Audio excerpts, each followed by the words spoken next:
बिहार में voter list revision का काम जारी है। इस दौरान चुनाव आयोग ने यह दावा किया कि बिहार में बड़ी तादाद में विदेशी हैं जो फर्जी प्रमाण पत्र बनाकर बिहार में रह रहे हैं।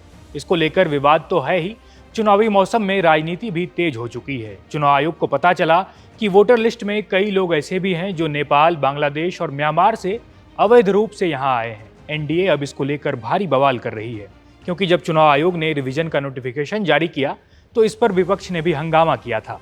हालांकि राजद सहित अन्य विपक्षी दल अब भी चुनाव आयोग के इस दावे पर सवाल उठा रहे हैं। चुनाव आयोग के इस दावे में और क्या क्या कहा गया और विपक्ष इसको लेकर क्या क्या सवाल कर रही है, आइए आपको इस वीडियो में बताते हैं। नमस्कार, मेरा नाम है जयदीप और आप देख रहे हैं India.com। बिहार में वोटर लिस्ट के रिवीजन के दौरान कई चौंकाने वाली जानकारियां सामने आई।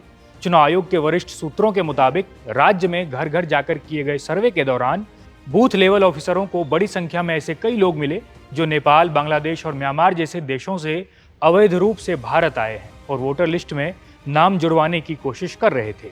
सूत्रों का कहना है कि इन संदिग्ध नामों की अब गहन जांच की जा रही है और 1 अगस्त 2025 के बाद जो नाम साबित नहीं होंगे उन्हें वोटर लिस्ट से बाहर कर दिया जाएगा। आने वाले 30 सितंबर को चुनाव आयोग वोटर लिस्ट की अंतिम सूची जारी करेगा और अगर कोई अवैध नागरिक पाया गया तो उसका नाम वोटर लिस्ट से हटा दिया जाएगा। अब इसको लेकर राजद और भाजपा आमने सामने है। सांसद मनोज झा ने इसको लेकर चुनाव आयोग पर गंभीर आरोप लगाए, तो वहीं दूसरी तरफ भाजपा नेता अजय आलोक ने भी इसका पलटवार किया। आइए आपको दोनों नेताओं की जुबानी उनका बयान सुनाते हैं। ये सूत्र कौन होते हैं भाई, मैं आज तक नहीं समझ पाया।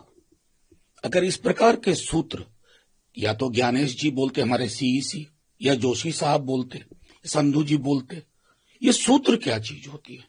अब शर्म नहीं आ रहा विपक्ष को?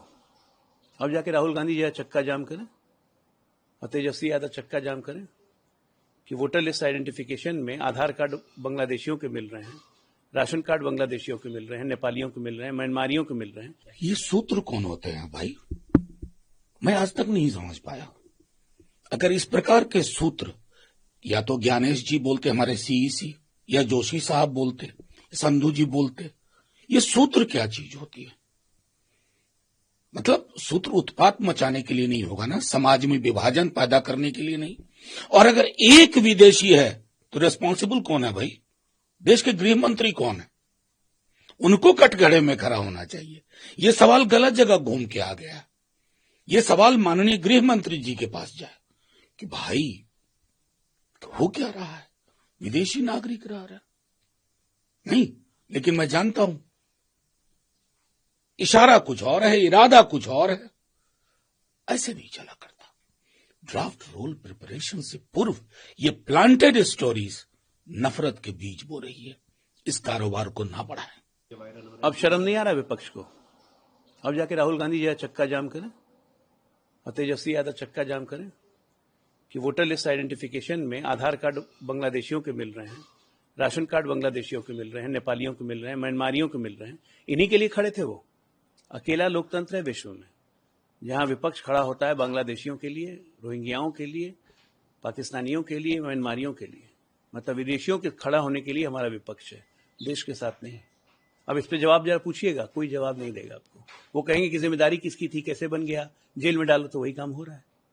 वोटर से नाम निकाल रहे हैं, फिर जेल में भी डालेंगे। पवन खेड़ा ने एक ट्वीट किया है जिसमें प्रधानमंत्री के जन्मदिन को लेकर इंतजार कर रहा देश। हर बिल्ली इंतजार करती है कि उसके भाग का छीका कब टूटे। पवन खेड़ा के बॉस लोग भी, बड़े बड़े बांगड़ बिल्ला लोग भी इंतजार कर रहे हैं। मोदी जी को हरा नहीं सकते हैं, मोदी जी खुद कब इस्तीफा देंगे।